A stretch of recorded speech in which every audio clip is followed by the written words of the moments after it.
In this video, we'll begin combining some of our separate scenes that will be ready for render time. So let's jump into Cinema 4D and get started. So the first file that we need to combine is our Scene 6 splash. So let's open that up. File, open, and we'll go to our MoGraph countdown. And what do we want? 6 splash. Here we go. So let's get the last saved version, open it up. And here's my 6 splash. Now, all we need out of this is remember we cached this as an alembic. We had the subdivision surface, the plastic bag, and the open VDB mesher in this bool operation. And then once that was all sorted, we exported it as an alembic file. So all we need is this alembic. So let's just hit Control-C and copy that alembic. And then let's start a new file, which is going to be our kind of master build file. So we'll go to File, New. Let's hit Control-V to paste in that alembic. And let's just rename it so we know what this is. Let's call this 6 splash. Okay, that is better.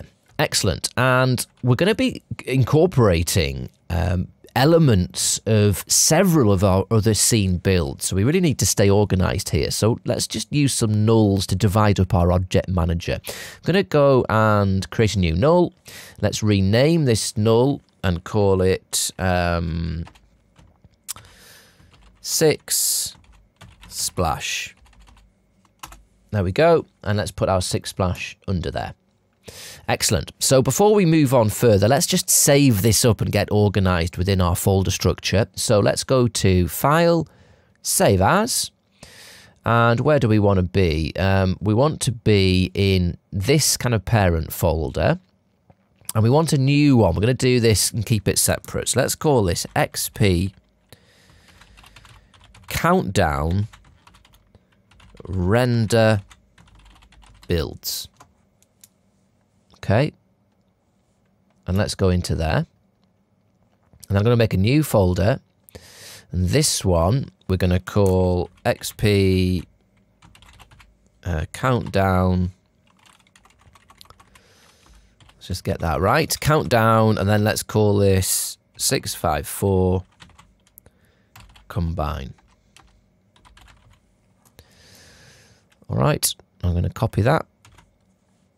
And we'll go into that folder and let's create the scene file and then give it a version suffix.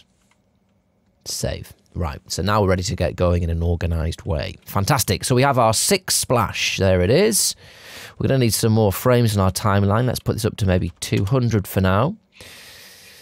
Excellent. So we have our 6 splash in the scene. Next, what we need to do is we need to open our 5 mix. So we don't need the 5 shrink because remember our alembic file here already has our shrink wrap bag as part of it. But what we need to do is we need to have our mixing fluids visible at the right time through this bag. So that is the 5 fill scene. So let's just go to File, Open. And we'll go to our MoGraph countdown and we want 5 fill. This is our mixing liquid. So let's go to the last saved scene, open that up. Here we go. Right, so what do we want from here? We're going to lift some elements out of here, so we don't need any of that. We don't need our pink emitters, because remember the pink emitters, that's just so to familiarize yourself with what this scene is. Our pink emitters we use to create the open VDB mesh, which is cached, so we don't need to bring those across. We do want our open VDB mesher with the cache information, so let's just go to that cache tag and make sure copy tag data is ticked. Let's just unfurl our other objects because we're going to want our cache object as well. And we're also going to want all of our blue emitters. So let's just highlight all those cache tags. Make sure we've got copy cache data ticked. Great. So I'm going to select that one, hold Control down, select the mesh and select the cache object and hit Control and C. Great. Let's go back to Window. We'll go back to our combined scene. And let's bring those objects in. And let's get organized. So this is going to be our next null. So we'll make another null. And this one we will call 5 fill. And these are obviously just organizational nulls. And let's put all of those objects inside there. Excellent. Right, so the first bit of retiming is what we need to do now, because of course these two, the 6 splash and the 5 fill, are taking place at the same time, and we don't want that. We need the 6 splash to happen first, and then we need these to start filling up at the appropriate point. So let's put, we need to be able to kind of see through this 6 splash, so let's just put a display tag. So tags, Cinema 4D tags, display. Let's use that. Let's use lines. And now we can see through it. All right. So here's the issue, clearly. We have our 6 splash playing, but then we have this fill beginning far too quickly. That's not what we want. We want it to start filling kind of around this point where the bag starts crimping in. But actually, I'm just going to make invisible my fill objects. Now that we're seeing this in real time, I have a feeling that this splash is slightly too slow, this bit here, before it then crimps in. So what we could do is speed up the animation of this cached scene by just going to our Alembic file. Let's go to Object, and let's just increase the speed percentage. I'm going to put it up to, say, 180%, so it's almost twice as fast. Yeah, that's feeling more like it. Yeah, that feels better. Okay, good. So let's just make visible our 5 again. And just to get playback a bit quicker, I'm just going to deactivate the mesher for now and just kind of judge this off the particles, which are quicker to play back, and then we can always reactivate the mesher once we've got the timing right.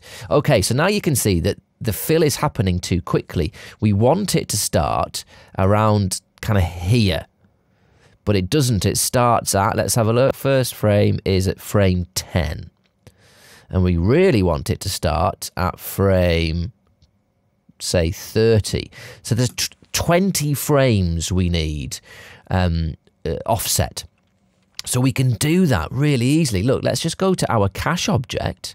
We can go to the playback, and first of all we need to hit hold, and then look, we can offset. So let's just offset by 20 frames. Now let's see what happens. Fantastic. So it's as simple as that. That's looking good. Excellent. So let's just reactivate the OpenVDB mesher. And there we go. Fantastic. Working really well. Now, sometimes in the viewport, the OpenVDB mesher will not reset, and it holds its kind of initial frame. So a good idea is to make it invisible until you need it. So let's just go to frame 29, and on the OpenVDB mesher, let's go to the basic tab, and we'll just make it off in both the viewport and the renderer and hit a keyframe, and then the next frame up, we'll just hit it on and hit another keyframe. Excellent. So now it's just going to come on when we want it. Fantastic. There we go. So that's looking excellent. So that's the first joining of scenes that we've done, and that was relatively simple, wasn't it? Great. So now what we need to do is incorporate our 5 burn scene into this. So let's go to File, Open, and we want to go back to 5 burn. Let's open the last saved version, open it up. So what do we need from our 5 burn? Well, we're going to need our Exposure FX sim. So let's just go to that cache tag and make sure we've got copy tag data on. So we'll need that. We're not going to need our emitter. We will need the cache object. And Let's have a look here as well. Yes, so we want our subdivision surface, and remember we've got our poly effects all set up, and that is to fade away. That once is torn, so we will need all of that as well. So let's just go to our subdivision surface. This is our cloth object. Let's click on that and put copy tag data. Right, so we can select our exposure FX, our cache object, and this whole big cloth null, which contains all of this information, and our plane effector, and then hit Control and C to copy. Let's go to Window. We'll go back to our combined scene, and then we'll hit Paste. Very nice. So let's make a new organizational null. Let's go to the null, bring it down here, and then let's rename this one. And this one's going to be 5 burn. Excellent. And then we'll put all of this stuff in there. And I'll just deactivate the plane effector for the time being. We don't need to worry about that just for now. Okay, and we can leave our exposure effects just off for the time being. So now we have this in our scene, but obviously it's animating at the wrong time. So basically, we want this to start burning and animating once our 5 shrink has gotten to its kind of final state. So we've got the, let's just make this invisible for now. So here are our liquids. And we need the 5 to be visible for enough time to read it. So it starts to become visible as a 5 at around 37, 40. So we need, yeah, we need a little bit of swirling. So maybe on frame 60, we then need this to start animating. So how do we do that? Well, it's going to be a very similar technique, isn't it? We have got our cache object. Let's go to Object, Playback, and hit Hold. So what time does it starts animating at virtually immediately. It's kind of moving on frame 7. So let's, in the cache tag, in the playback, let's do an offset of -58 frames. Okay. So let's have a look. Here it comes. It shrinks in. Yeah, matches perfectly. And then it starts to move. Fantastic. So we might need to make a couple of adjustments to this, but that's working really nicely. So what do we need to do? Well, we need to make all of this, the 6 splash alembic invisible or deactivated at that point. So at this point here, so at frame 49, let's go to our 6 splash. This is the alembic 6 splash. Let's go to the basic tab and we'll hit a keyframe on enabled, go forward 1 more frame and disable it. Excellent. Let's just go back a frame. So now we want to go to our, let's have a look. Let's go to our cloth FX null. And at this stage, we can make this invisible. So let's go to Basic, and let's put off in the editor, off in the renderer, add a keyframe. Move forward a frame, and let's put it on in the editor, on in the renderer, add a keyframe. Excellent. So now let's just borrow.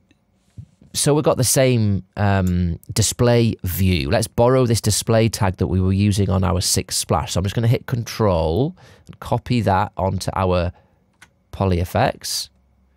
There we go. All right. So let's see. Do we have a smooth transition? Here's our splash. We've got our liquid filling up. And now it starts to burn away. Perfect. Very neat. So that's looking really, really nice. Again, we may need to make some adjustments in the timing of that, of the offset, but as a concept, it's working perfectly. We've got our shrink, we've got our filling liquids, and then it starts to burn. So yeah, I think this is happening too late, isn't it? Look,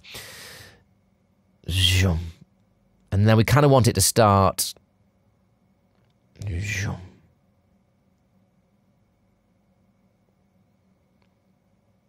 Yeah, I mean, it's difficult to tell without very good real-time playback. So look, let's do this. Let's do a quick hardware render. So we'll go to our render settings, going to change it from standard to hardware. We're not going to save. And the output, let's just do manual, 0 frames up to say 100. All right. And yes, 30 frames a second, that's fine. Okay, so let's hit render to picture viewer. And this won't take long to render. But you'll get a much better idea of the timing if you render it to the picture viewer first. Then we'll play back, it'll load these into the cache, so it'll play them back a little bit too quick, and here's the real time. So that's looking quite nice. I mean, arguably, we could get this burn happening a little bit earlier.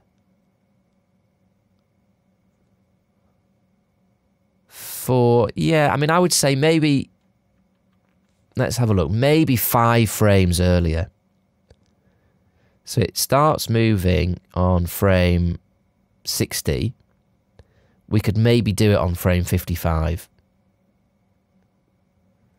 5 frames earlier. Yeah, let's try that then. Okay. So how do we get that sorted out? Well, first of all, we need to do our cache that we retimed. Remember, we did an offset of -58 frames, but we want it to be a bit quicker. So it's 58 -5, so it's -53 we want this on. -53.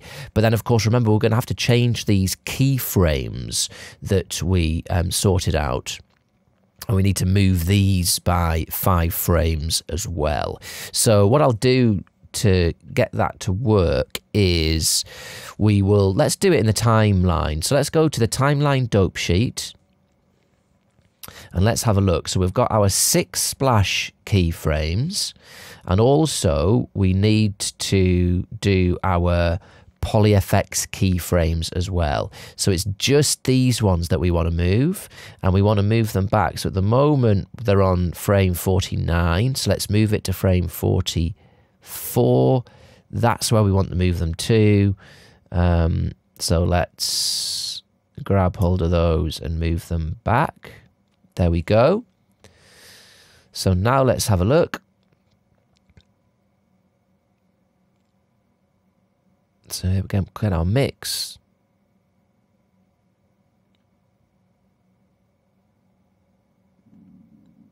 Okay.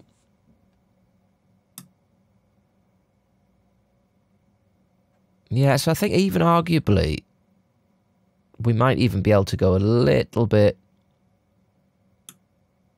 quicker. Let's just try in our cache object. Let's go back to say -50. And because we've only gone back a few frames, I think those enabled and disabled keyframes will still work. Yes, they're still fine. Good. So let's just do another render to picture viewer. And I think this is going to feel just slightly better. Now, obviously, you make your own judgments here. You do your own hardware renders, and you can come up with an animation that you're pleased with. It's entirely your artistic choice. But for us, I think we'll just stick with this one. This is going to work fine. So let's load it in. And now here's the real speed. Yeah, that's looking 5 and then 4. Great. So that's looking nice. I'm pleased with that. Very good. So now we've incorporated our 5 burn in there, but there is still a lot more to do. We need to bring in our number that is being revealed by that number 5 burn, which is the number 4 crumble. So let's get that set up. We can minimize these nulls, and let's go to File, Open, and we want to go to our 4 crumble folder, and the last saved 4 crumble. Let's open this up. So we don't actually need an awful lot of elements from this. What we need is actually only this number 4. We don't need the exposure effects part of this sim just yet, because we're actually going to be rendering this whole individual scene separately on its own, and we'll do everything in that stage with the exposure effects and everything else. So we don't need the exposure effects, but we also at this stage don't need this number 3. Remember, these number 3 elements, these have just been made to hide the 3 geometry behind it. So we will need these when we render this scene individually, but for our combined scene, we don't actually need this. All we need is the geometry, which is going to be revealed and left behind once the plastic has burnt away. And that is just our number 4. This number 4, that's what we want. So this is what we need to copy over to our combined scene. But just before we do that, let me show you something. If we go to Shatter, this is our Shatter number 4. If we go to the Display tab and deselect Draw Cut Edges, you can see that those shards are totally flush. You can't see them. It looks like one object. But actually what we need for ours is we need to be able to see the kind of the pre-shattered object. And to do that, we need to change one of the settings. Now, we only need to do this for the 4, not for the 3. It's very important that we don't do this on the 3. And we don't have to do it on the 4, but it'll look a bit nicer. So let's get it sorted. So what we're going to have to do to enable this is we'll have to delete the cache tag on the 4. So let's just hit backspace on that to get rid of it. So now everything is cached apart from the number 4. So now we've done that, if I go to our cache object and we go to the object tab and we go to offset, I can say put a 0.3 centimeter offset, and look, it's offset, it's made a gap between those shards. Now this is going to look really nice at render time because there'll be a little bit of kind of almost ambient occlusion shadowing in this area, but also you'll get a hint of the internal colour because the inside and the outside will be given different colours. So that's going to look really nice. But we don't want to do that on the number 3. Excellent. So now that's done, what we need to do is recache this, but it's a quick recache. We don't need to recache any of these emitters, any of the dynamics, the exposure effects, because it's already done. We just want the Shatter 4. So to do that, all we need to do is go to the cache. Let's go to Build Cache and then hit Continue. And that means it won't try and overwrite and recache all those other ones. It'll just do it for the Shatter 4. So let's hit Continue. And as a result, look, it's going to cache through really quickly. It's probably only going to take about 20 or 30 seconds to finish this cache in total. So I'll just stay with you. And there we go. We're coming through. And once this is finished, we will then be able to copy this number 4 shattered object across to our other scene. There we go. Done. Excellent. So let's just give this a save. Save incremental. Right, so what do we need? Well, we'll take across the 4, and in the cache tag, we will just make sure that copy cache data is selected. So we'll take the 4, and we'll also have a copy of the cache object as well. Let's hit Control and C, and then we'll go to Window, and we'll go back to our 654 combined scene, and let's hit Control V to paste that in. Let's get organized. So we will make a null, bring it to the bottom. Let's rename the null, and this one's going to be 4 crumble. There we go, and we can put those elements inside. Excellent. Fantastic. So actually, another thing at this point is we don't actually need this number 4 to animate. Look, it's going to fall down and animate, and we don't actually need that. We only really need it to be in this static state. So, I mean, we could just current state to object it and have it in our scene, but let's just keep it live. It's easier that way. All we need to do is go to the cache, let's go to the object and to the playback, and let's just put manual time, and it'll just stay on frame 0. But now you can see that it comes on, and then as this is ripped away, it reveals our number 4. Excellent. And that's going to be the end of our combined scene. Now, there's a couple of things that we need to do. Let's just make it invisible to around this point. So we'll go to our... We can do it with a null. Let's go to the null, the basic tab, and let's put off in the editor and the renderer, and 2 keyframes. We'll move forward 1 frame and we'll make it visible in the renderer and the viewport. So now we have got our splash, our 5 fill, our rip and burn, revealing our number 4. Now at the moment, obviously, it looks like that number 4 is just flashing on, and it doesn't look very good. But we're going to make it appear like it only becomes visible when it gets ripped away with a very nice rendering trick. Okay, so that's looking excellent. Really pleased with how that's looking. Very good. Moving away. Fantastic. So the only thing left to do now in this rebuild is we have got this cloth which is moving away, and remember that we had, if we just go into our 5 burn scene, remember we have our plane effector set up here, and the plane effector is what we're going to use to make these bits of cloth disappear. So if we move it up, look, you can see, look, they're starting to disappear because we used the PolyFX MoGraph object in order to do that. And what we need to do is keyframe this and time it, so as these are moving up, they're starting to disappear, and by the time we get right to the top, they've completely gone, and it'll look like it's been completely burnt away. So that is the last thing we need to get sorted for this, so let's get cracking. So the one thing, before we start animating this field, let's just move this back a bit. And what you can see is it's very, very uniform. Let's take our linear field. Look, the blend is very uniform, isn't it? Because we just effectively have a black to white gradient here. So where it is black, there is no scaling of the plane effector. Where it's white, there is full scaling.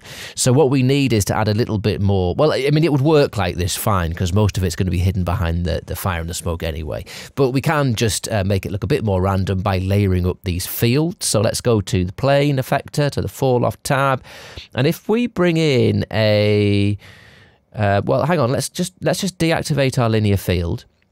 Let's bring in a random field. So this random field is a noise. And so what is happening is, if we just, let's go to the view settings and switch off the view plane preview. So this is working in the same way as our kind of linear gradient was. It's just saying that the black values, there's no scaling, the white values, there's full scaling. And because it's a noise, we're getting this kind of speckled look. If we change this to, well, if we change this to normal, reactivate the linear field isn't doing anything, because this is just, it's acting almost like a solid black and white image of this noise, and it is either being affected or it isn't. But if we change the blending mode of this random to overlay, we're going to get a really nice effect. It's only happening within our gradient area of our linear field. So that is working much nicer. Now we've got a much more randomized fade out of those particles. Very nice. Let's just make this linear field a little bit tighter. There we go.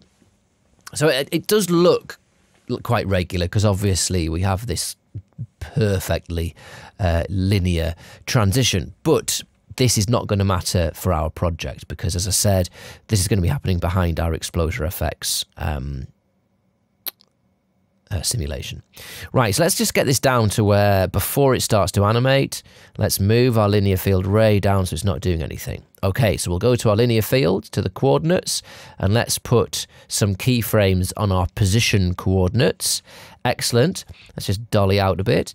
Let's move out to the point where we want all of this to have disappeared. So something like, let's just move it to around there. Let's reactivate our exposure effects. And in the exposure effects, let's go to the display. And at the moment, we were just looking at fuel. Let's look at both fuel and smoke. So now we've got our smoke. So at this point, we need all of this cloth to have disappeared, really. So let's get our linear field. Let's move it all the way up, which gets rid of all of that. And go to the coordinates. Let's add more keyframes. So now we have this animation, which won't be right, because obviously we're going to have to adjust these keyframes. But here we've got our burn. So it's starting to creep in too quickly now, isn't it, here? And we're losing them before the fire's even reached there. So that's clearly not what we need just yet. So let's go to our, we're going to adjust these keyframes. Let's go to our timeline. So window, let's go to the timeline F curve. And there we go. Let's have a look at our linear field. And so in the timeline, you can use the 1, 2, and 3 and mouse buttons. So 1, we can move around. If we hold 2 and we move the mouse or pen to the right, it zooms out or zooms in horizontally, or up and down, it zooms out or zooms in vertically. So that's really useful. So what we want to do is adjust the movement of our Y keyframes. So it's the up and down keyframes. So let's just highlight this one, and we've got this Bezier curve. So if we say, look, we can follow this along and it looks okay, and this is fine, this is fine, this is fine, but at this point it starts to creep ahead too quickly. So look, if we just pull out our Bezier handle, there we go. So now we've kind of just arrested the animation a little bit at the first stages. So that's fine. Then it starts to catch up. And it's still going a little bit too quickly here. So what we could do is take this Bezier handle and just pull it in a little bit, which means it's further arrested.